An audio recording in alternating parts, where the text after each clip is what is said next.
आज फिर भारतीय जनता पार्टी की सरकार ने किसानों के पेट पे लात और छाती पे गोली मारने का काम करा है। वो किसान जो अपनी फसलों को बेचने के लिए 10 मार्च से इंतजार कर रहा है, उस किसान को पहले तारीख दी गई 16 मार्च, फिर बढ़ाई गई 1 अप्रैल और आज फिर 1 अप्रैल को बढ़ा के 10 अप्रैल कर दी गई। क्या शिवराज जी अब यही आपके पास जवाब है कि इससे ही ऐसी 8 गुना इनकम किसानों की होगी? क्या मोहन जी यही आपकी किसान हितैषी नीतियां है कि बड़े बड़े विज्ञापन आपने दिए कि हम किसानों की फसलें 1 अप्रैल से खरीदेंगे? किसानों के घर में बेटियों की शादी है, उससे साहूकारों से कर्ज लेके कई जगह सोसाइटियां भरी हुई है, उसको परिवार के काम करना, आगे की फसलों का इंतजाम करना, बेटियों के घर परिवारों की शादियां करना, कहीं ना कहीं अलग अलग कार्यक्रमों की जो उधार ले रखी राशि है उसको देने का काम करना।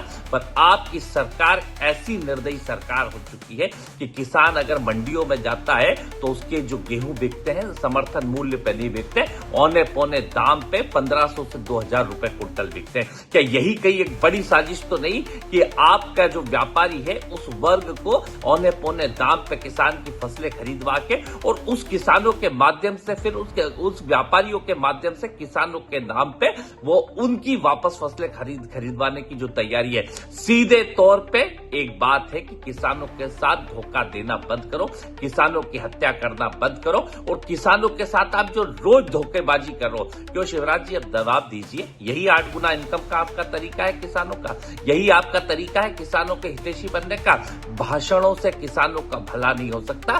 किसान की फसलें टाइम पे खरीदो। किसानों ने आपसे गुहार लगाई थी कि आप ऋण वसूली की तारीख बढ़ाओ, पर आपने ऋण वसूली की तारीख तो बढ़ाई नहीं, खरीदी की तारीख बढ़ा दी और आपकी सरकार सिर्फ एक वसूली गैंग बन चुकी है। कहीं एमपीईबी की वसूली, कहीं ऋण की वसूली, कहीं जाओ तो तहसील में वसूली, हर वर्ग के साथ किसानों के साथ सिर्फ एक वसूली करने का काम आपकी सरकार कर रही है और किसान की फसलें खरीदने की जगह उन्हें खुले आसमान पे पड़े रखने का वो कर रही है।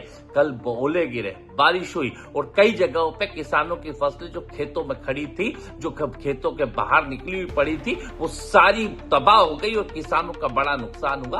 और आपसे भाषणों में किसानों के साथ हो और आपकी सरकार, आपकी पूरी नीति और नीयत किसान विरोधी है। इसके खिलाफ कांग्रेस पार्टी पूरी ताकत के साथ आपके खिलाफ है और कांग्रेस का कार्यकर्ता किसानों के साथ खड़ा है और एक एक किसान इसका आपको जवाब देगा कि आपने खरीदी क्यों बढ़ाई। वसूली की तारीख बढ़ानी थी, ना कि खरीदी की तारीख।